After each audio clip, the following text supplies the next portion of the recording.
All right, everybody. Welcome to the Bird Rights Podcast. This is episode 6. This is our first ever NBA weekly preview and recap. So, here's to that. We got a great group of ball knowers of hoopers. I'm Zach Lambert, and I'm joined by Jack Kovahay, Declan Pollard, Tyler Bomsey, and Nick Stansberry. Um, yeah, I mean, it's really it. This is our first NBA one, like I said. So let's just get into it. We're gonna start off with some NBA news. We don't have really that much. There's some injury news, and then also I do want to start off with the Sacramento Kings are officially the 3 seed in the West right now. Light the beam. Light the Light fucking the beam. Light the beam. beam.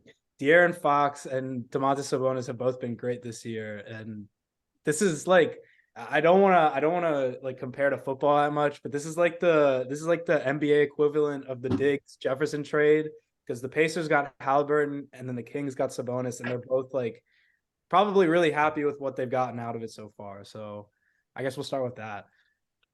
I watched a few Kings games recently. I tend to root for the Lakers, sadly, but so they played the Kings very recently, and the Kings pulled away and had a great clutch performance as De'Aaron Fox has been having all year. He's been, I think, the best clutch player in the league Mhm. this year. He's taken like twice as many crunch time shots as any other player in the league, damn near, and he's making them at like 65%. It's some crazy number that he's shooting in crunch time. And that team is finally has some real talent in Sabonis and Fox, top end talent. Not the top end, not MVP candidates, but mid-level all-star kind of talented players. And what they didn't have when they traded for Sabonis last year was shooting. They had like one guy shooting above 36% from three, and that was Harrison Barnes. And when they went and got Kevin Herter and Malik Monk and all these role players who can help them put spacing around the core that is the Fox Sabonis pick and roll. I thought they'd be a play-in kind of caliber team, a borderline late playoff at best, right? Like 6 seed at best, but they're playing real well. Mm-hmm. Um, I don't know how long it'll last or how far they can go into the playoffs, but they're a real team, and I'm definitely happy for Kings fans who've been suffering for so long, who can finally see a quality product on the floor. Yeah. Another thing to here, I'll go first. Another thing to mention is Keegan Murray. I just wanted to say him because he's Yeah. a great 3-point shooter. He's a rookie shooting like 41% on 6 attempts. Like he definitely was a valuable pick for them. But Yeah, I mean, this is definitely the best Kings team we've seen in a long time, so definitely agree with you, Declan, that it's a nice little break, at least for Kings fans, even if it's only for a little while, that they get to finally see a decent product out there on the court. Gotta definitely give a lot of credit to I mean, I'm sure it was a combination of Fox, Sabonis, some role players, and the coaching staff that came up with this offense that they're running. I mean, I saw a clip the other day of Fox and Sabonis on TV, and they were just kind of trying to walk the reporters through the offense that they ran live with, like, you're defending me, I have the ball, like, walking them actually through it on TV, and it was so many layers to it, and there's so many different options that they've managed to give themselves in every different situation, that even if you don't really care about the X's and O's basketball, it was really interesting to listen to. And I mean, clearly it's been damn effective. The beam has been lit plenty of times recently. Yeah. I mean, I'm pretty sure the Kings have like the number one scoring offense in basketball right now or something. I'm pretty sure they're averaging the most points per game in the league. yeah, And they that was are. the problem last year, like some of y'all touched on. Like they didn't have the shooting. I think Declan said that. And they got Keegan Murray, they drafted him, and that was fantastic. Unfortunately, my team, the Atlanta Hawks, couldn't really hold on to all of our players. So Kevin Herter had to go, and I think he's been excellent for the Kings. I mean, to have two guys shooting 6, 7 threes a game, putting up on like 40+%, like that's definitely what they needed. And I think we're all in agreement. No one really expected anything like this, but Absolutely I think just getting the shootings just really helped them. I think they've won 5 in a row or something at this point. I mean, it's just crazy. They are. You said they're one of the best, highest scoring teams. Like they're averaging 120 points a game on the air. 120 points a game. That's absurd and amazing. They the Keegan Murray, like Kobe said, the Keegan Murray acquisition. The three main acquisitions in the offseason were Herter, Monk, and Keegan Murray, and just it's all shooting, all shooting. Keegan Murray's a solid defender too. I think he'll be a solid player for a long time. Which is a lot of people kind of got on them for not taking Jaden Ivey, but I think people, and I kind of was one of those people too, because I'm like, they're not gonna win now. Just take the best player. I guess they are gonna win now. So if that's the case, Keegan Murray certainly has helped them in that. And they don't have a lot of great defenders, and that'll be a problem when we get to the playoffs. And if they're playing someone formidable in a 7-game series, and you're trying to run a 5-out switching kind of defense against, say, Golden State or something, or Denver, you need a versatile defense, and then your best 5 includes De'Aaron Fox, Domantas Sabonis, Kevin Herter, and Malik Monk. That's not great. That's pretty bad defensively. Maybe you can play, Murray and Barnes instead. Murray and Barnes are kind of okay defenders, but that'll be a problem that they can add defenders later. For now, we can just be happy for them. But the offense has been great. I do think they missed Buddy Hield a little bit. That was part of the Sabonis trade. But last year they were what was it, 25th in offensive rating, and this year they're third in offensive rating and first in points with 120, which is quite an explosion on offense. I don't think any of us saw this coming. No way. Definitely not. No, yeah. And I also, like Declan was saying earlier about the whole clutch points thing, I did look it up. De'Aaron Fox is currently second in clutch points for like a player that actually like plays in clutch games. The only guy ahead of him is DeRozan, but Fox shoots 59% from the field in the clutch on 5 points a game in 4 minutes. So that's really good. That's really good. Yeah, and they've had a powerhouse offense really with those guys. But yeah, like you guys were saying, their defense is just probably going to get absolutely cooked in the playoffs. So I mean, this fan base and this franchise does deserve this, because this is the first time they've actually been like good. It's a stepping stone. Like Chris Webber and like Mike Bibby and those days. Like even when they had Boogie. Vlade Divac. They finally recovered from the 2003 conference finals. Yeah. It took like the only time that they these fans had something like to actually like pay attention to is when they had Boogie, and they were still like not a good team with him. It was terrible. They were awful. It was just Boogie being like dominant player, and that was it. The best center in the league on the worst team in the league. Yeah, I'm happy for that fan base though, that they finally like figured the pieces to get like being able to put the pieces together. And also they got a good coach in Mike Brown, who is getting a second chance or like a third or fourth, like a fifth chance actually. He's finally being a good coach for one time. Like everyone was worried that he was gonna just do what he had done before when he got a coaching job and just be shit and then go back to the Warriors and be an assistant coach for 2 years and then get rehired. I don't know that Mike Brown's a long-term answer. I think he can be a stopgap, and he's definitely the guy to get a group of guys to start winning games. But if they start to really seriously contending, they might have to move on down the line. But that's way down the road.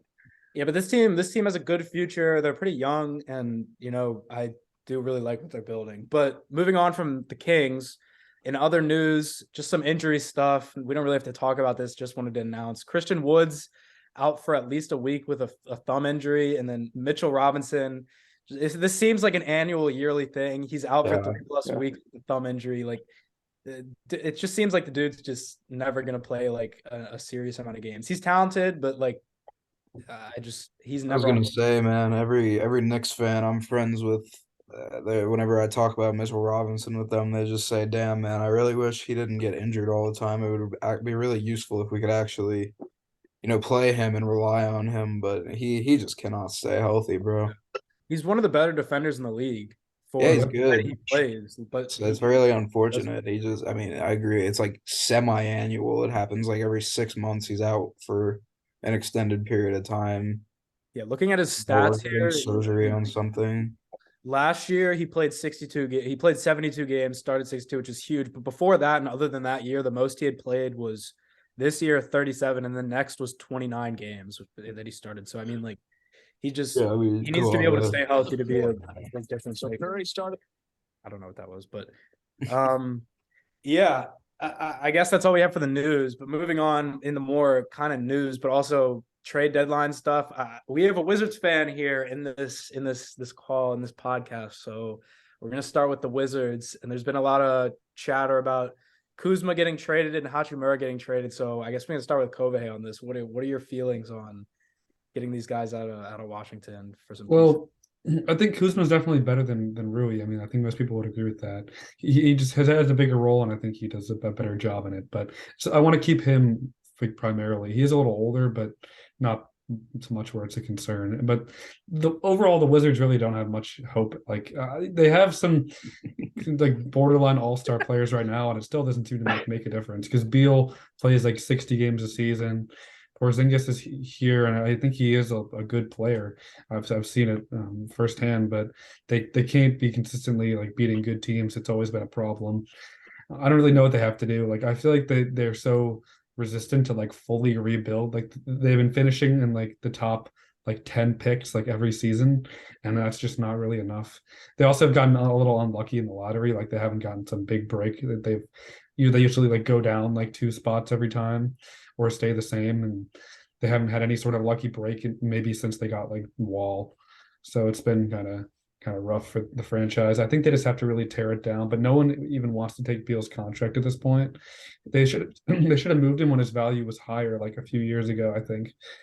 If I'm being honest, but I don't know. Yeah. I really have no solidified opinion on that situation. It all started when they gave Wall the contract, which you can't even blame, but he just had like the most like injury prone couple of years you'll ever see. At least they were able to get out of the Westbrook deal.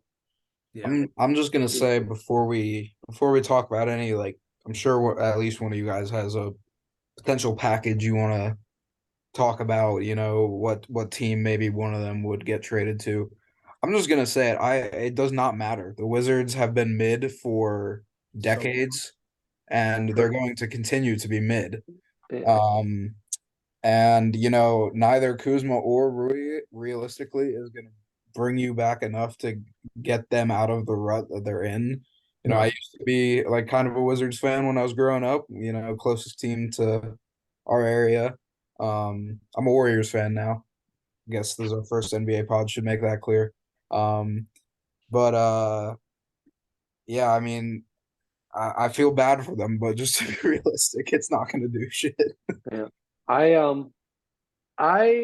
have a lot of teams in the NBA fall into the trap of reinvesting and recommitting to a team that's maybe they peak at a second round exit. Like Portland kind of fell in the trap a while ago. I was thinking about them. They kept recommitting to this Dame and CJ core, and they kept being like, all right, let's just try it again. Let's keep trying. It's like, oh, we're close to the luxury tax. That's okay. We'll stay under it, but we'll stay competitive.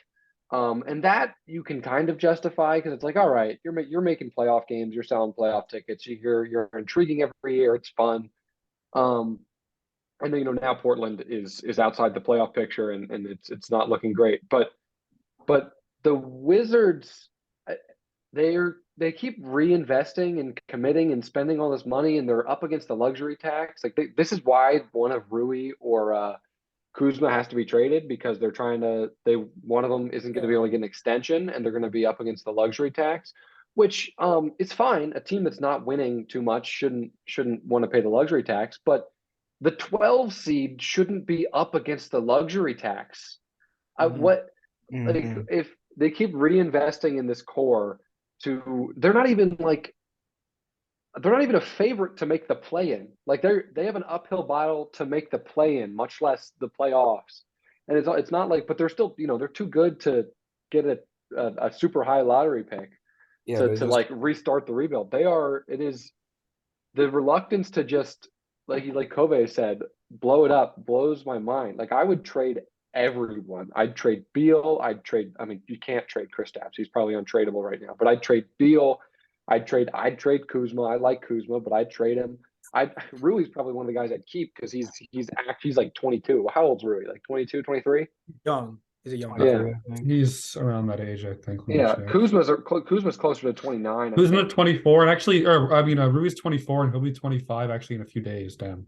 Oh, okay, wow. Well, Kuzma's still significantly older than that. I think he's 26, about to be 27. he's gonna be 28 this year.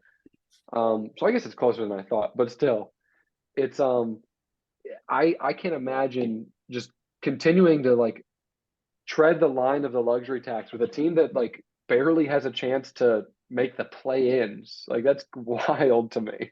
Yeah, I mean they're just reinvesting in this team that has nothing. Like they're in literally the worst spot you can be in sort of the power rankings of the league. They're not bad enough to ever get a game changer like in the draft. We were just talking before the pod started. Like Johnny Davis has been god awful, horrific. I mean, that was their top pick. And they don't have money, they don't have playoff success, obviously. You know, they seem to be, as you just said, like they seem to be determined to stay where they're at least, and not To be this win 32 terrible team. games. Yeah, Yeah. terrible team for a couple Yeah. years, even if that means being good eventually. And it's a strange position to be in. Yeah. The last 5 Wizards first round picks: Johnny Davis, Corey Kispert, Denny Avdia, Rui Hachimura, and Yeah. Troy Brown. You're not gonna build Troy a Brown's successful not bad anymore. Troy Brown's okay. Like, don't hate That on my was a guy, super Troy team Brown. right there. Okay, Yeah. Troy Brown is like a fringe like role player. Okay, I mean Yeah. he's just like a bench player. I mean like that's all what all those guys are. That's the Yeah. problem. Yeah, and I don't know. Like Declan said, I'm definitely a fan. I mean, I used to be a massive Kuzma hater back in the day, but I actually am a fan of selling high on him. I mean, he's averaging like 22 points per game or something like that, and his efficiency has been. I mean, I believe it's been a lot better than it has been, at least for that type of volume. And I mean, trade everybody where you can. I mean, it's just been pretty sad to watch. You know, even when the last time they made the playoffs back in I think it was 2020 or 2021, like something like that. They lost in like 5 games to the 76ers with like Russell Westbrook. And you know they weren't going to beat the 76ers in that series. Like they had no shot. I was surprised they even won a game. But there's just like y'all have said, I sound like a broken record at this point. There's just not much of a future the way it's built right now. Yeah. I think Kuzma destinations, they've kind of been somebody I don't think they're gonna trade Kuzma, but I'm gonna mention this anyway because I think they should trade Kuzma.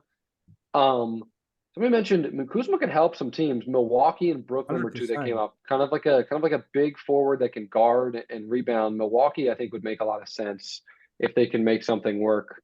Rui could work anywhere. A young team could trade for him because they like the piece and they're willing to pay him a little bit. A team that's winning could. I don't know that like a contender is going to trade for Rui. I don't know that makes a ton of sense.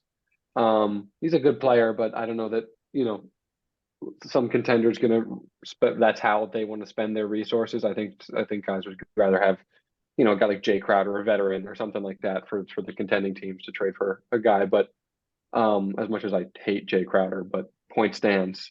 Yeah, I don't know about specific trade packages for those guys because you're getting Kuzma's probably netting you a first round pick, a mid-level first round pick, or a lottery protected first round pick, and then a semi-interesting player that's maybe you can flip for a second or something, and then Rui's probably a heavily protected first is probably what the market is for those guys. Yeah, I mean, I was thinking that I feel like the Trailblazers, the Portland comparison for these two franchises right now is a pretty good one. I think that I would understand like the Wizards not tanking or not tanking and keep investing if they still had like a second like serious like Porzingis is pretty good, but like I feel like if Wall was still like if he didn't get injured and it was kind of like the Dame CJ kind of thing, I would have kind of understand this more. But this team is like pretty obviously that like most of the fans realize like this team is not going anywhere and there's no reason to just keep this core together. Like I really don't understand. And I don't know. I feel like the Wizards have kind of gotten unlucky in the draft, especially in 2018 when Michael Porter Jr. went literally one pick before the Wizards. Yeah, they were going to take Watching him. that with you guys, and Jack, you were like so devastated when Denver took him one pick before you guys. Like that would have been such a big help. That would have been huge for them now to have a player like that. At the same time, I don't know how you'd feel about having Michael Porter Jr. on a max contract on this roster right now. That is Yeah, true. yeah. Yeah, he is still a good player. He'd help you, but it also he wouldn't be yeah. enough by himself to But fix all the problems. I want to say this on the last point I'll say on the Wizards, and then we can move on because we were talking about the Wizards for way too long. But if they were a smart franchise, which they're not, but if they were, they would do what Jerry West did with the Clippers in 2018. This pains me to say because I was a big Blake Griffin fan, but they signed Blake Griffin to this extension, and then immediately they're like, okay, Blake Griffin's still good, but we're not winning with a core of Blake Griffin and whatever the fuck we have around him. And Blake Griffin is still good, but there are signs that he could decline pretty quickly here. And they traded him for what people thought was like, oh, they got nothing. And they got like 2 first-round picks and Tobias Harris, who they then flipped for 2 more first-round picks. And Blake was still a good player. And Blake then he got like top 5 MVP votes in Detroit the next year. He had a fantastic year. But the Clippers weren't going anywhere with Blake. I think that if the Wizards were smart, they'd find the sucker in the room that Detroit was, the sucker in the league to take Bradley Beal's contract. Again, this also pains me. It's probably the Lakers. They would probably do it. They're probably dumb enough to talk themselves into 29 going on 30-year-old Bradley Beal. Is he already 30 or is he 29? I think he probably is like right around 30. Yeah. So him on a long super max contract with a no trade clause. When you need to rebuild, I guarantee Rob Pelinka would be like, "Yeah, I'll give you both our first round picks unprotected and any young assets you want. You know, they don't have great young assets, but they have some nice role players that you could maybe flip for seconds at some point." And if the Wizards were smart, they'd try and find the sucker to take Bradley Beal right now. But I don't think they are. I think they're too busy recommitting to Bradley Beal. But if they're smart, they'd take what they can get, 2 firsts or something like that. The highest seed that Beal has got, like when he's like the best player on a team, is pathetically low. I don't know if that's totally a reflection on him because the Wizards are pretty incompetent, but he is not someone that's going to like carry your franchise to a playoff berth every year. Yeah. Yeah, but moving on with the trades, we're going to talk about John Collins too. And we got our Hawks fan here, Stans. What are your thoughts on trading John Collins this trade at the trade deadline? I mean, honestly, I think we're really gonna struggle at the moment to find somebody to even take on his contract. We're gonna pay him like in the range between like 24 to 26 million for like the next few years. I know it's until the 2026 season. He's got a player option to end that. I mean, at this rate, he's definitely going to take it. He's only averaged like 13 points per game this season, which is like a far cry from like where he was a few years ago. He has been good recently though, which gives me hope that we might trade him at the deadline. I still like him, but I had got down here. He's averaged 16 points per game, like a little over 16 in the past 12 games. So if he can like keep it up to the trade deadline, maybe we'll find somebody to take it on, but he's shooting at like 24% from 3. I also do have though their defense is 81st percentile, which doesn't seem possible with him on the floor, but 25th with him off the floor. That doesn't really make sense to me. I feel like our defense just is definitely not that good, but that's what I've read. So it's just very tricky. We're gonna have to find somebody to take that on, maybe a sucker in the room type thing like Bradley Beal. With John Collins, Again, it's very weird. Call the like, Lakers. I feel like John Collins, when you look at like all the stats, like each of the past 4 years, he's gotten worse. Like each year, like markedly, and I find it very strange. Like I don't know what's happening to him because if he peaked at like 22 years old, that'd be a little strange.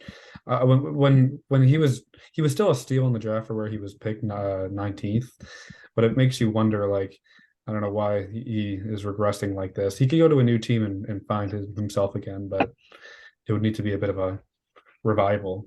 Yeah, like those age 22, 23 seasons, he was averaging like 22, he was averaging 21, 10, and 1 on like on 64% from 2, 40% from 3, 80% of the free throw. Like that's great numbers. And he's just regressed so much from how good he was. And like you said, there's like it's kind of confusing as to why he's I mean, regressed. yeah, he was like he was a top 15 in like player efficiency rating back then. Strangely, this season he's still 11th in blocks at 1.4, which seems pretty low to me. I don't know. I have another note here says that our GM Landry Fields doesn't really see it as like a salary dump situation as many of you all might really see it to be from the statistics that he's been putting up these last couple seasons that he's like gone downhill. I mean, even during the playoffs, I mean, I liked him during our run. I thought he was fine, that he was taking a little bit of a step back on the offense. I mean, it kind of got more centered on Trey, and he's had very mixed results in the playoffs. But I don't know. I mean, if I'm somebody on a different team, I mean, John Collins is only 25 in his sixth season, but I'm still not just too much of a fan of taking him on for that kind of money, like 25 million a year over a long contract still. Yeah. Again, you could probably call the Lakers and sucker them into taking him. Yeah, I mean, I'd be happy. Go yeah, right ahead. I promise the Lakers are gonna hopefully they just if they're smart they'll just be like, all right, this is a loss. If they were gonna make a trade, they should have done it months ago. But now that it's the right thing to just like take your losses, they're definitely gonna do something stupid and trade for a bad contract that's way down the line. I promise. I promise it'll happen. Yeah. And I guess we can kind of move on quickly here since we've been on the trades for a while. Just another guy whose name, kind of a big name, sort of, that's been in trade rumors for like the past 3 years. Miles Turner, also probably going to be on the move, but again, we've thought that for like 2.5, 3 years straight, and he hasn't moved. But he is having his best season this year, statistically, with 17 points, 8 rebounds, 2.5 blocks on 64% from 2, 39% from 3. He's a really good player that could help a team in the playoffs. Yeah, I'm a big fan of the Warriors for Miles Turner. I think Golden State has been a little underwhelming. You know, everyone, they say, oh, they'll turn it on in the playoffs, and they will turn it on in the playoffs. They absolutely will. And they'll get there. They'll pick it up a little bit. They'll get there. Maybe they'll be a 6 seed or something like that, or even if they're in the play-in. But I think adding a stretch 5 who can play defense like that would add a new element to the Warriors that team's never really had. At least, and then offensively, they had it for like 4 games in 2019 when they had DeMarcus Cousins healthy. Because if people forget, Boogie came off that Achilles and he actually looked pretty good for a few months, and then he had more injuries, and then his career was derailed.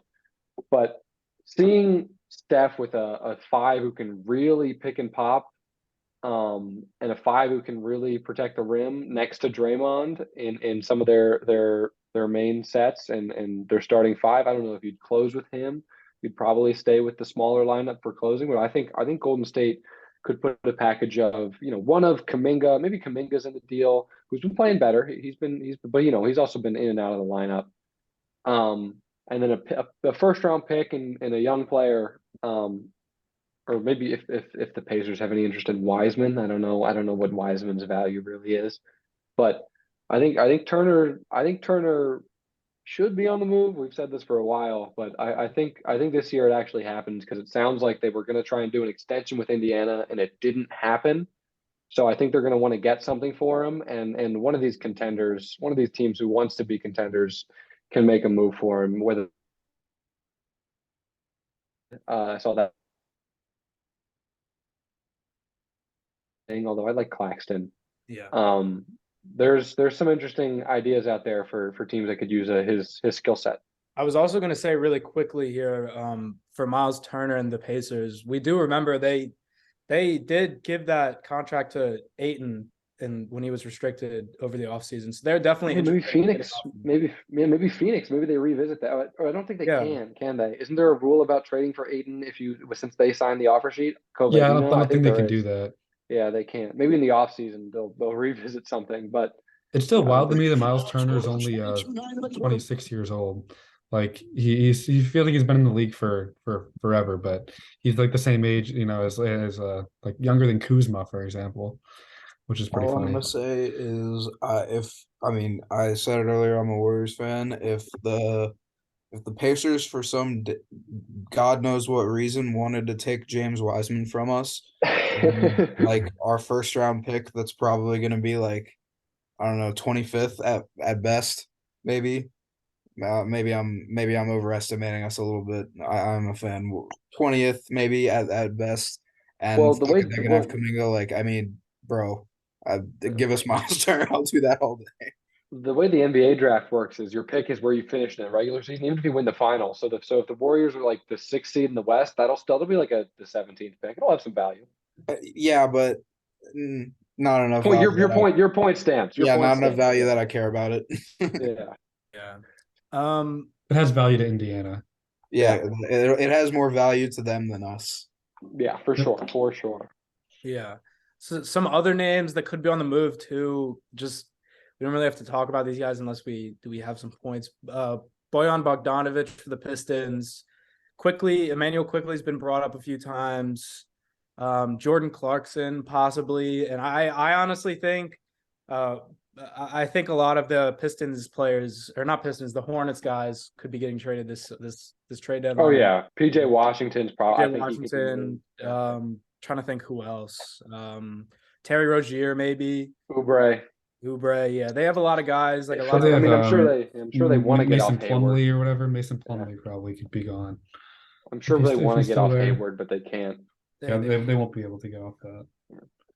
Quickly on Bojan. I think Bojan's a serious piece that some contender is going to get. And that's a good job by the Pistons front office. They got him for, what did they trade? Did they trade Kelly Olynyk? It was Kelly Olynyk and like Saban Lee. Yeah, they didn't trade much for him, and they're gonna get a real draft asset for him. Probably maybe Milwaukee. I don't know if Milwaukee has a first, but Milwaukee was a team that was rumored to be in. The Lakers have been rumored to be in for a long time. The Clippers were linked to him. There's a bunch of teams that were linked to Bojan, and they're gonna get a first round pick for him. Good GMing, getting an asset at a low price and flipping it immediately. Kelly's good, but that trade was like a little confusingly low price for Bojan, I thought. And he's had maybe his best year ever this year. So yeah, I mean it's kind of difficult when the Pistons have, for lack of a better term, sucked this year. But Cade got hurt. proven that he can put up points on there, be like kind of the first shooting option on a team. I mean, I don't know. The Bucks tried to get the other Bogdanovich, who's now in Atlanta, but I could definitely see Bojan heading there. He could just give them. It would be nice for Giannis, I think, too, just to have more like high volume shooting around. Bogdan's been in the rumors again too, so maybe Bogdan gets back to Milwaukee finally. But there's been rumors about him being traded as well. I want to keep him though. Like we don't need to talk about it that much, but I want to keep him. Yeah, but in other news, something that literally just broke like seconds ago, AD Woj just tweeted that AD could be coming back as soon as late next week, which is amazing news for Lakers fans since they've kind of fallen off a little bit without AD on the court, because he's been when he plays this year, he was absolutely amazing. He was back to his old self, back to old AD. Yeah. I'll limit this. I'll make this quick, but with how good LeBron is playing at age 500 or whatever he is, he's still a top 8 guy in the league easily. He's averaging like 30 points a game, and shooting well. He's not shooting threes well, but he's shooting well from the field. And AD was back to one of the better versions of AD we've ever seen. His mid-range was falling again. He started the year bad from 3, but his 3 started to fall a little bit. The percentage, if you look at it, it's not great, but if you go like after the first month or whatever, it started to pick up. And it doesn't matter. The team is so bad around them. It's we were talking about the Kings. It's kind of interesting. It's like if the Kings had Fox and Sabonis, but like much better versions of those guys, obviously. but then no shooting or no competent players anywhere else. They should have made a trade a while ago if they were going to try and compete. But maybe they can sneak into the play-in. That's Yeah. probably the best case scenario is sneak into the play-in, maybe win 2 games, get the 8th seed, and then get absolutely stomped on by Denver. That's the best case scenario for the Lakers if they don't make some significant trade. Yeah. I was just gonna Fun say time to be a Lakers fan. this is AD's best shooting season in his entire career. He's shooting 62% from 2, and then obviously, like Declan said, 29% from 3, but that's his best since his first year in LA when he shot 33%. The past 2 years, Well, he shot. Yeah, I know. He shot like 17 and 24% yeah, the last 26% in 21 or 2021, and then 18% in 21-22. So He started at like he missed his first like 33s this year. So he's actually been shooting like 35% from Yeah. like November on or whatever, like mid-November on. So Yeah, but his shot kind of came back, but he got hurt. He had another lower body he had another lower body injury, and that really affects your jump shooting. So we'll see what he looks like when he comes back. I don't know that he's going to be the same player. He can't stay on the floor. If this happens every year, if he can't stay healthy, he's going to come back and he's not quite going to be the same player. Foot injuries like that are nagging too. I don't know that he's going to look right. yeah, this is just the idea of him being really, really back to himself though is really good for Lakers fans, obviously, because Yeah, him being what he was the past 2 years was really not looking good for that right. team overall. They're getting Beal and they're losing in the first round. That's what's going to happen. Yeah, but just as that broke, I did want to say that. But moving on for that, we're just going to talk about some of the award ladders since this is our first pod and it's kind of in the mid-season, so we can just kind of go over where all the big time the award races are right now. So I guess we can start with MVP.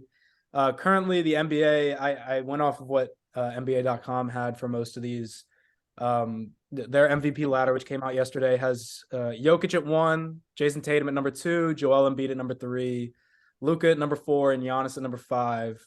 I believe Tatum and Embiid went up quite a bit after their last one, especially Tatum after last night's performance, which we'll get into a little bit later. He's been great. And then obviously Jokic has been amazing. And Joel Embiid recently, after coming back from the injury, has also been great. But Luka and Giannis have also fallen a little bit short recently. So what do we think about this most recent MVP ladder, guys? I think it's pretty accurate. I mean, I feel like I would have a Luka a little higher, maybe. I'm not sure. Just his team is struggling lately. Like the defense is a big problem. Like they've allowed like 135 points per game over the last couple outings, which has resulted in like a losing streak that they're on right now. But I still think Luka's having a really good season. But I feel like anyone in the top like 4 right now for me is pretty interchangeable. Besides, like I guess maybe Jokic at 1, in my opinion, and then I guess. I don't know. I mean, Tatum deserves where he is after that big win last night. He didn't have a great performance. He shot pretty poorly, but they did get the dub, and he had a career high in rebounds I saw, which I guess is notable.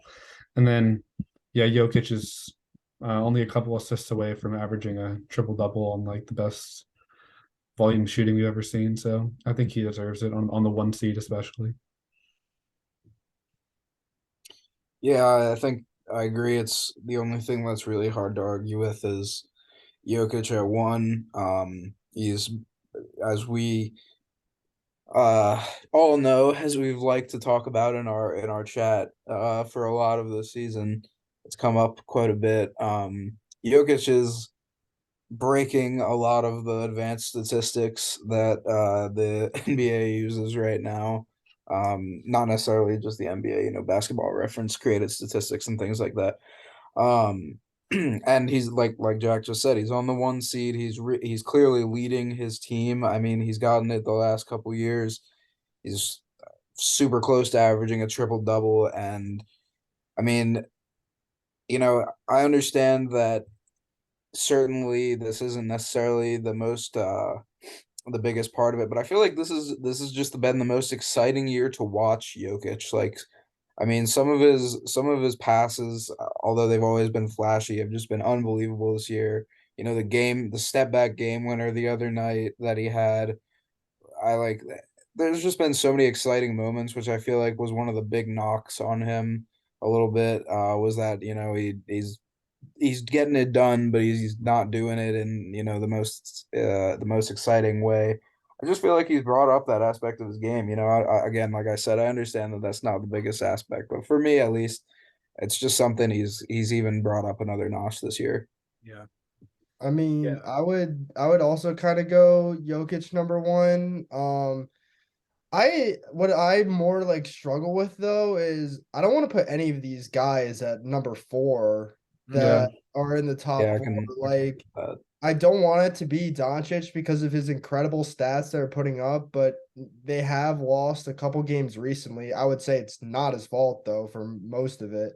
I don't want to put like Embiid there either because I mean we'll probably get into it a little bit later and Zach might talk about it, but there is a crazy stretch once Embiid got on back on the floor like midway through the fourth quarter against the Clippers the other day.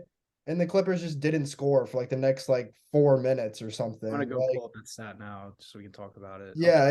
like it's honestly incredible. And then, like it's so difficult for Embiid because he just can't stay on the floor enough to win MVP. Like it's enough to help his team out at least, but especially when Jokic is staying on the floor a lot, it's difficult to put Embiid over Jokic, but I don't know. Embiid does provide a lot of that value, and he's Yeah. really like I, a special defender. I found the stat. So Joel Embiid checked back in against the Clippers with 7 minutes, 35 seconds left in the fourth quarter. Clippers had 98 points and the Sixers led by 6. And then when he checked out with 2 minutes, 53 seconds left, the Clippers had 98 points and the Sixers had a 19-point lead. So they went up over 10 points in their lead, 10 plus points, and the Clippers didn't even score a single point in a 5-minute stretch. So yeah, that was the stat that Stans was talking about that was pretty crazy. Yeah. I Like Okay. I mean, sorry, I can go, I guess. I would. That's definitely crazy. I will definitely recognize that. I would push back on it being an MVP argument a little bit, just because that's like, I mean, obviously it's a crazy run, but you do that as a team. Um, and they were already. I didn't watch that game, so I don't know exactly what the momentum was like when he checked back in. But like you said, they're already up by 6. It's not like they were down by 10 and then they went up by 20. But again, like you said, it is crazy. He's been playing amazing this season. I just wanted to interject that. I did watch that game, and Embiid absolutely had a defensive presence in Fair enough. that run there. Um, I have a few points here. One, this is the most, I guess, this is not great content for me, but I apologize. I gotta be honest. This is the most interchangeable I've ever felt about the MVP. Jokic, Tatum, Embiid, Luka, Giannis. You could hit shuffle, and I would be like, that's a valid list that you just made. I'd probably have Jokic one. I think he probably deserves it, but given the precedent of guys winning 3 straight and the way the voters act, if you were just to tell me who's going to win, if you just hit shuffle on those 5 guys, I don't know. I'd be okay with anything. If you wanted to make an argument for Tatum, I'd listen. If you wanted to make an argument for Embiid, I'd listen. For Luka, Giannis, about it was 2 weeks ago. If you wanted to make a Kevin Durant argument, I'd definitely listen. I think that the Embiid thing, he certainly is up there. I'd probably have him 2 behind Jokic personally if I had to make a list. It's kind of like maybe I'd put Giannis. I think Giannis gets a little slept on. He gets a little underappreciated, kind of in the way don't mean to always do the NFL analogies, but in the way Patrick Mahomes has, where it's like we just take for granted what he does. It's like, We're oh, used to Giannis, it now. yeah, Giannis is Giannis. But for Embiid, I think it kind of reminds me a little bit of prime Kawhi, where he is clearly one of the 2 or 3 most impactful players in the league, and you're pretty sure he'll be ready for the playoffs, and when he's there, I think he hasn't proved as much as Kawhi, but he hasn't shied away from any moments or anything. Embiid will give you as good a chance as anybody as your best player in the playoffs, but he just doesn't play quite enough games or quite enough minutes. That's not his fault or anything, but it does matter when you're trying to count who's the MVP. So I don't know if Embiid will ever win one. I think if it was going to happen, it was going to be last year, honestly, and it didn't quite happen. So right now, I'd go Jokic, but it's a wide open race. Plenty of people are still alive for it. I think those five are definitely the ones live for it. I don't know who else might win. No, yeah, I did. Before I get into my like kind of top five, I did want to say recently, like with the whole games played thing for Joel, he has improved that the past 2 years. Oh shit, he has improved that the past 2 years with his games played. Obviously, still not amazing, but like last year, he played the most games of his career, which is really good to see. Obviously, with a guy who's struggled with injuries for his entire career, really, which has just been awful. It's kind of you really hate to see it with a player at that level of talent to be struggling with injuries so much. But yeah, I guess I'll get into mine now. I think for my top five, I know we're probably gonna get some shit for this, but I think when it comes to best players in the league, I think Jokic you can put at one. But I think for when it comes to the MVP, I think for my number one, I think I'd have Luka as number one just because of he's literally carrying this team so much, even how they're kind of mid, but without Luka, this team would be one of the worst in the league pretty easily. Like his second best player is Christian Wood, and then after that, it's like Tim Hardaway Jr., I guess. I think just a quick. You can continue in a second, but the quick on that. It actually is interesting because like the precedent for Luka to win MVP this year, if he stays at like the 5-6 seed and he's doing what he's doing, is last year what Jokic did. It's the same thing. It's the same like the same justification Jokic got for winning MVP. You could almost verbatim put that and just switch the name to Luka Doncic this year, and it'd be the same argument. And yeah, he certainly has a very good case for it. Yeah. And I think it's kind of like Declan just said, a really similar year to what Jokic had last year, and kind of that same situation where the team isn't a great seed, but he's just playing out of his mind, and like his stats are just off the charts. But yeah, I think Luka is my number one, just because I kind of think that he's just been crazy and voter fatigue as well. I just don't really. 3 straight for Jokic. I don't know if that sits right with me when he'd be in the same like name as Larry Bird and Wilt Chamberlain, and I think Bill Russell is the only three that have those are the 3 straight three. MVPs. Yep. Those are the three. Yep. Not even That is LeBron, not wrong. Michael Jordan, not like Kobe, like none of Kareem, those Kareem, Shaq. guys. Yeah, Magic. like all these greats haven't done that before. So I think you could put Curry. Jokic at 2, and then obviously Embiid at 3 because of the games played, which I understand now. But he is like, as he's come back recently, he has been off the charts. And this, in my opinion, as a Sixers fan, is probably his best defensive year of his career so far, which is a lot to say because he is a great defensive player. But I'm just trying to look at stats here. Yeah, in December and January, he's averaged around 35 points per game, 9 rebounds on 50, 40, 80, 86% shooting. And doing that from the center position is absolutely bonkers. And I did want to bring up some stats here real quick, just for his defensive case, because we're going to get into Depoy here soon. For when he's on the floor, kind of the advanced stats here, or for the team, the Sixers have a 107.5 defensive rating when he's on, and 112 when he's off. And then him personally, he has a 107 defensive rating, which is second in the league. He's 4th in defensive win shares, 6th in blocks, 3rd in block percentage, 7th in defensive rebounding per game, and 11th in rebound percentage. So I mean, I think if he was playing more games, he'd have a lot more consideration for MVP and Defensive Player of the Year. And really, the only thing you can knock on him for this year is not playing enough games. But then after that, I think Tatum and Giannis are interchangeable. I think Tatum's getting more media hype because he's playing right now, and Giannis has missed a few games recently, which obviously kind of sucks. But I think Tatum 4, Giannis 5 is good. Yeah, I think it's. I agree there for Tatum 4, Giannis 5. I mean, Going to have an advantage. I'm not really as big of a fan for like making record like such a big deal about the MVP race and whatever.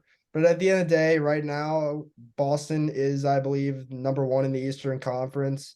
So it's kind of hard to put like Tatum outside the top 4, as much as I really hate that it kind of works that way. But I don't know. I definitely agree. again, they could move around anywhere from the top 5, really. Yeah, I agree with you there too. And I did want to point out here on, I know we've talked about this, like our group has talked about this, not on the pod before, obviously, but Kovei has sent the NBA MVP award tracker on Basketball Reference a few times. It says it's like weirdly accurate. And currently, right now, they have number 5 is Domantas Sabonis over Giannis Antetokounmpo in the MVP Let's race. go, Sabonis. So yeah, Light the beam. yeah, light the beam, top 5 MVP candidate. And Huge. Sabonis has had an amazing year with, I think, That's 19 some points, crazy 12 games. rebounds, 7 assists. He's been amazing. Yeah, he's played 6 more games than Giannis. We keep mentioning that, but that does matter, and they do take that into consideration on the MVP tracker. But just I feel like the Giannis Oh, is go ahead. solidly 5 anyway right now. Yeah, I in think so my too. opinion. Like, I mean, he's just had some bad games recently. He's before had that. a down year for his standards. His efficiency's dropped. That's basically the big problem that he's been having. I don't know, but I think he's injured, which I Yeah. think hopefully that'll come come with a clean bill of health by playoff time, which is when it really matters for him. I mean, he's sitting out taking some rest right now. So Yeah, hopefully he Yeah, comes like- back and look a little better. it's just Like, knee has what- been bothering. Last thing I'm gonna say about really like any of these guys right now, I did like watch the Hawks Bucks game. Like I was probably like last week down the stretch, and Giannis had like 9 points that game or something like that. Like he just didn't really look like himself, and I'm glad that he's sitting out. He'll have a chance to rebound really here. But For Jokic, you can go. you can go first because I was gonna say, Okay. I was just gonna say for Jokic's case, like one more thing. I mentioned it before, but when he's on the floor, the Nuggets defensive rating is 126, which would be the best in the league by like six or 7 points. And then when he's off the floor, it's 107, which would be the worst in the league by like 3 points. I mean, I don't know how much more of a compelling argument you can really make than that. That he completely changes the dynamic of the team from one of the worst in the league to like the number 1 team in the West right now when he's out. He's not a great personal defender, but he's incredibly smart and quarterbacks that defense and gets everyone in the right spots. It's an underrated skill of his for sure. So moving on from MVP, we can kind of go over Defensive Player of the Year and Rookie of the Year real quick. We don't really have to talk about this that much, but I think kind of solidified at number 1 for the Defensive Player of the Year right now is probably Jaren Jackson. For sure. I've talked about this before, just us two. I think his blocking stats recently have been like absolutely crazy. Like he's been putting up like 3+ blocks every game for like the past 3 or 4 weeks. So I think he's pretty solidified as the 1 right now. And then I think you could go either Joel Embiid or Brook Lopez number 2. And then number 3, you could throw Claxton in with that grouping as well. But I think Jaren Jackson's pretty solidified as that number 1 guy for Defensive Player of the Year this year. If you guys want to talk about this. Yeah, Jaren Jackson returned to their starting lineup on November 15th. At that point, the Grizzlies were struggling and were the 20th defensive rating defense in the league. They had the 20th best defensive rating. Since he came back, they are first, and it's not particularly close. Mm-hmm. I think he's going to win Defensive Player of the Year so long as he can stay on the floor, and he absolutely deserves it. Mm-hmm. Yeah, I mean that's the main problem. I'd say I think he's only played 28 games on the year, like, and hasn't averaged 30 minutes a night. Like that is an issue. Like I think They gave it to Marcus Smart last year. They could give it to Jaren Jackson. Yeah. I mean, Joel has it by defensive win shares. I argue with the stat, but defensive box, it is Jaren Jackson Jr. and he's averaging 3.3 blocks per game, over a steal per game. Yeah. I mean, when he was drafted 4th overall in like 2018, I didn't really see this coming at all. I didn't either. Yeah. From what Basketball Reference likes to call Block Panther. Yeah. Block Panther. No, yeah. This guy, I mean, this year he's playing 26 minutes and his per 36 is 4.5 blocks and a steal and a half per game. That's so wild. Out of this so world. wild. Like insane. He's averaging 3.5 blocks on 26 minutes per game this year, which is 4.5 is wild. Yeah. So I think we can all agree that he's probably solidified himself as number 1 right now. Mm-hmm, for sure. Moving on from that, Rookie of the Year, also kind of quick. This was kind of off of NBA.com as well. They had Walker Kessler at number 1, who has been in the news a lot recently because of the reactions to the Rudy Gobert trade, and it's been talked a lot about in the media. He's been really, really good. He's been one of the best shot blockers in the league. So he's number one. Then they have Paolo too, who's, I know someone sent in our basketball chat a few hours ago about the stat that Paolo and LeBron's rookie numbers are like comparable. He's been a great scorer, but obviously he's not LeBron. And the Magic kind of sucked this year, so he hasn't been getting a lot of media attention. And third, Benedict Mathurin. I don't know how you say his name. Mathurin. Yeah, there was some stat that it was kind of a wacky stat, but he is currently the all-time points per game leader off of the bench. But it's only because he played like 20 plus games or something like that. But he's averaging 17 points per game off the bench on pretty good efficiency for a rookie for the Pacers. So he's number 3. Any thoughts? Is Benedict Mathurin the best player of all time? I don't know. Maybe. I'm a big fan of like Walker Kessler, the Atlanta native himself. We talked about Jaren Jackson Jr.'s like blocks per 36. Walker Kessler's is up like at 3.5, 4 blocks per 36, which is pretty crazy. Averaging like 7 rebounds per game too. And he's shooting 70% from the field.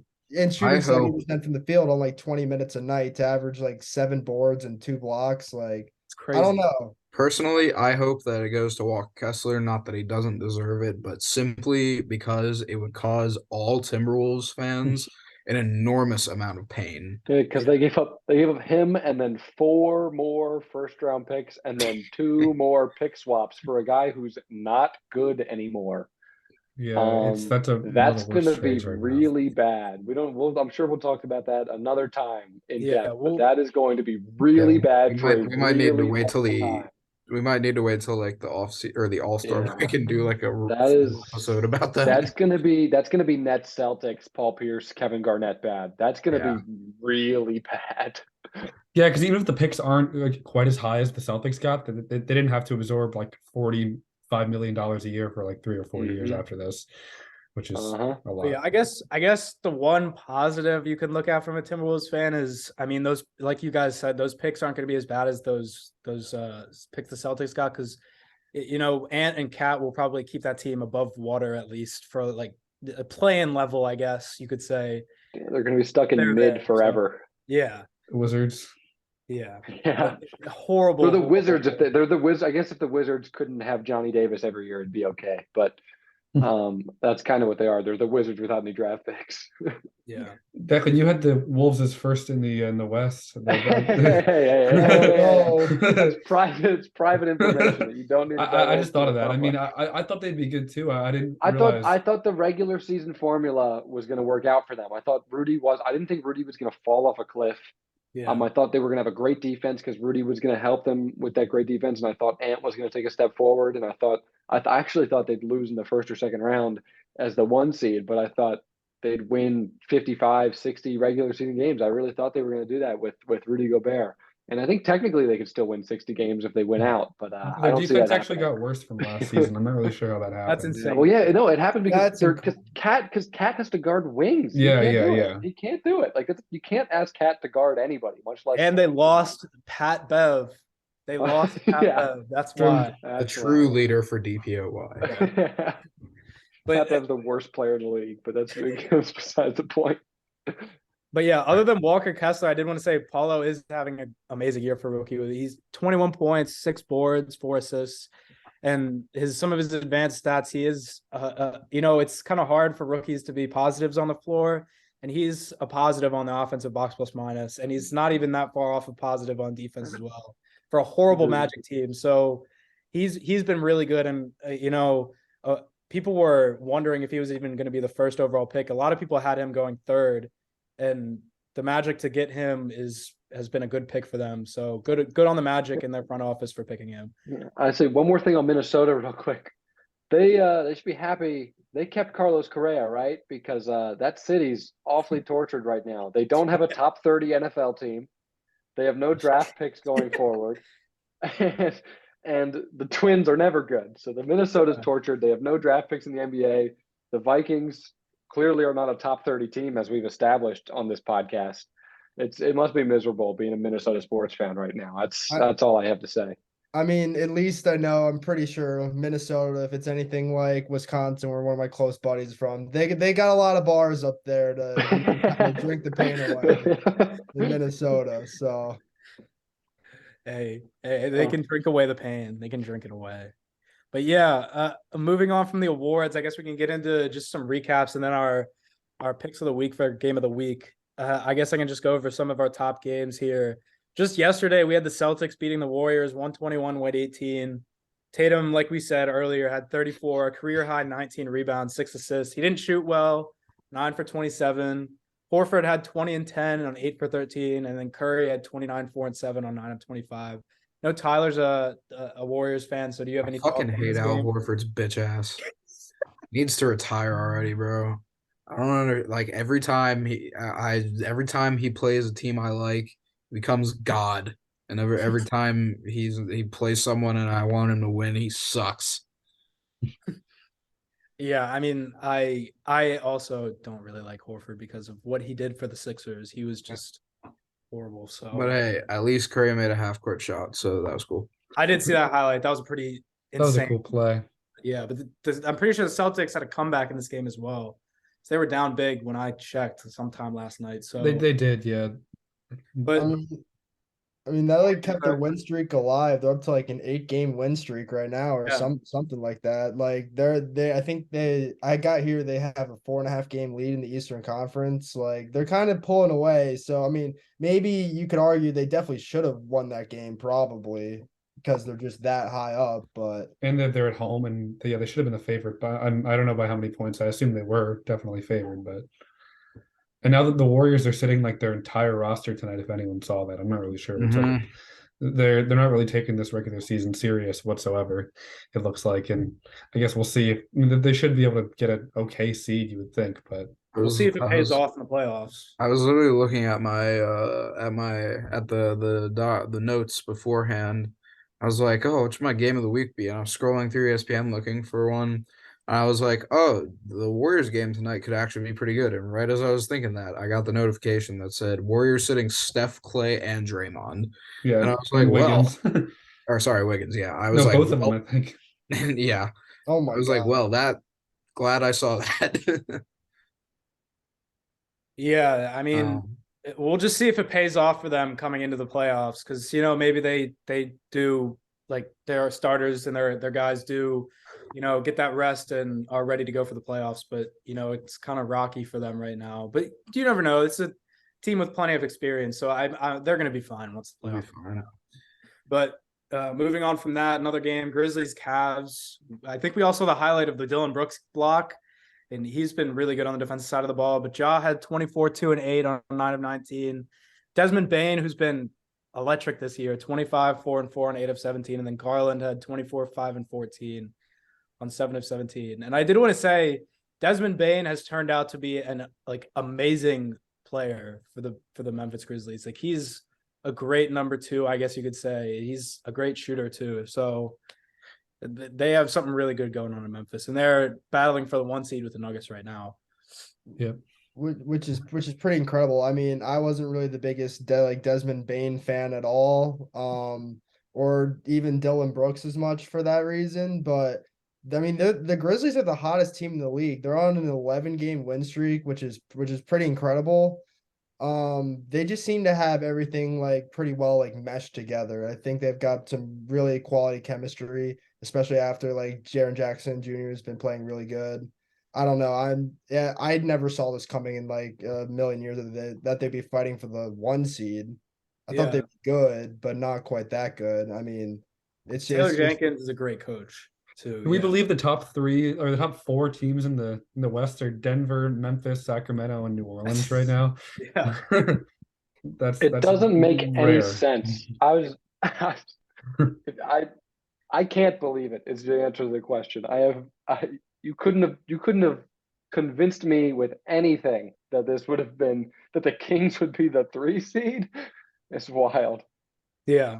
And then our last game that we wanted to highlight, we already talked about this a little bit. 76ers Clippers 121-10. It was a close game, like we said, until Embiid came back in the fourth quarter. But some of the stats: 41, 9 and 3 on 12 of 22 for Embiid, Maxey had 22, 2-2 on 7 of 12, and then Kawhi, who had a really good performance and looked like himself, at 27, 4-on-1 on 50% shooting. So really good for the Clippers and Kawhi to like see that he's, playing like himself again, because he was really struggling for a little bit of the season coming into here, but he's finally starting to turn around and look like, Kawhi Leonard again, which is really good for them. And I did want to say the 76ers are also one of the hotter teams in basketball.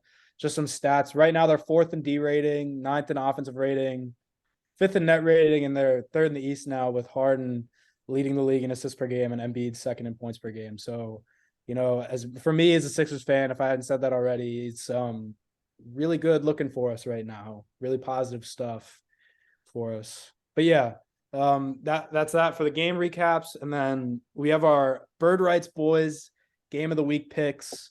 So I guess we can go down the list here and just kind of go over which we think our must-watch games of the week are.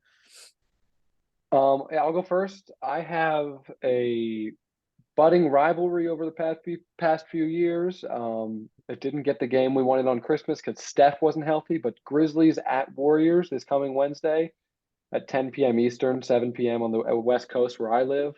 I'm looking into trying to go to that game. Maybe I don't think it's going to happen, but yeah, there's clearly hard feelings between these two teams, and I'd be Steph's back. He should be healthy for that game, and both teams should be at mostly full strength. So I'm excited to see if it gets a little chippy and see those two teams go at it again. Yeah. There's potential that you could meet the Declan Pollard from podcast if you go to the game. Meet and greet. I'll be in the nosebleeds. I chose the Celtics at Heat on Tuesday at 7:30. I mean, I think it should be a pretty good game. Like they've always been rivals recently, and just like honestly, it's been a long time coming. They've always been going back and forth. These teams are essentially never bad. And like this year's the Heat are hovering around 500, so they are probably going to be, not favored in this game, even if they're at home. But I think it'll be very close. And both teams, I think, are pretty close to full strength right now, which is what we want to see, on a regular season game when it's a lot of times isn't the case. So that should be good. I think it'll be on national television. Yeah, Lowry just came back from an injury, so he's right back on the floor, like you said. So they're just starting to get healthy again. Yep. Yeah, I like that game as a chance for the Celtics run to end their winning stretch on the road at the Heat. I think it should be very interesting to watch. Kind of a rivalry too, I would argue. Like I feel like they come up against each other a decent amount in the playoffs. But my game is it's a rematch of Game 7 in the second round last year. Mavericks at Suns, obviously Luka, Dinwiddie and company went absolutely ballistic on the Suns. Like one of the biggest, I would say, like most embarrassing basketball games of all time, really. Massive upset, yeah. Like, and everyone was hating on Luka. I'm just really excited to see this Thursday at 10 p.m. again.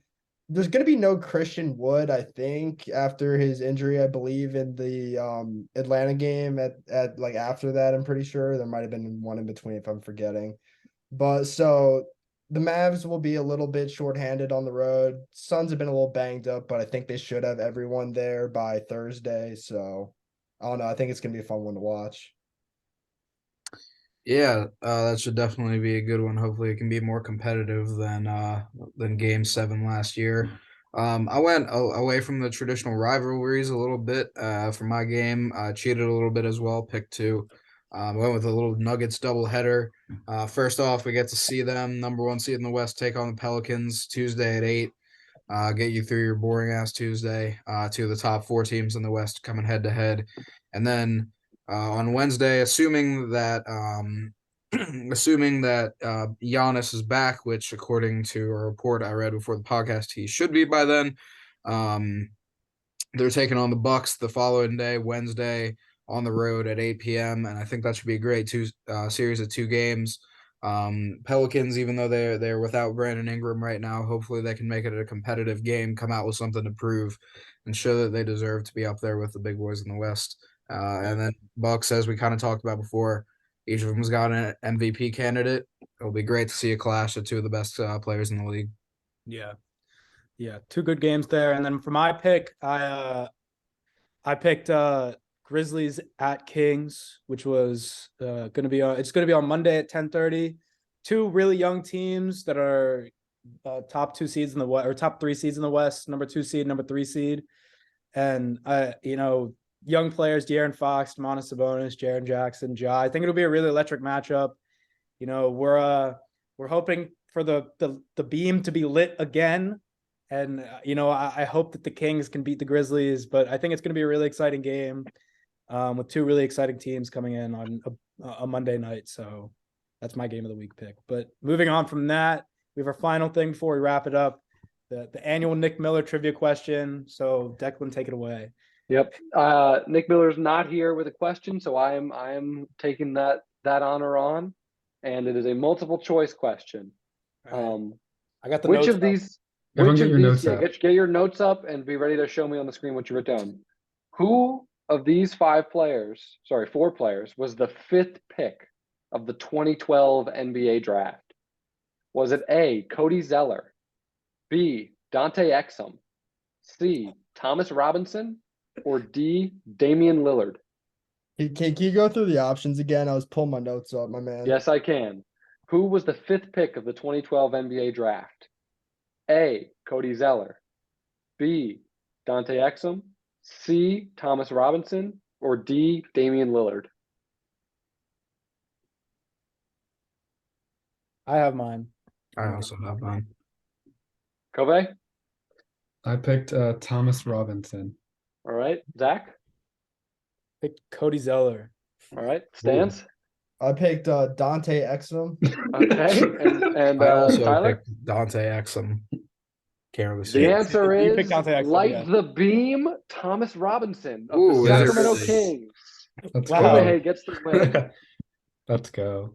I didn't want to say, wasn't Dante Exum also a number 5 pick? He was. Yeah. Three of Yeah, those guys were number 5 picks. I was They gonna were say, good. I think that's why I felt so right. I was like, yeah, I'm pretty sure he did go number 5. Exum went 5 the next year.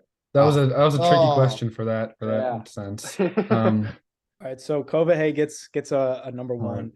I was Yeah, thinking about Kobe putting gets a Emmanuel Mudiay, or Mario Hezonja in the answers, but we I didn't think end up The that's doing it. 2012 draft was a little weird. Too. It went like it was either you were really ass or you were really good at the top. It was like AD and then like MKG and then Beal and then Waiters yep. and Robinson then Lillard.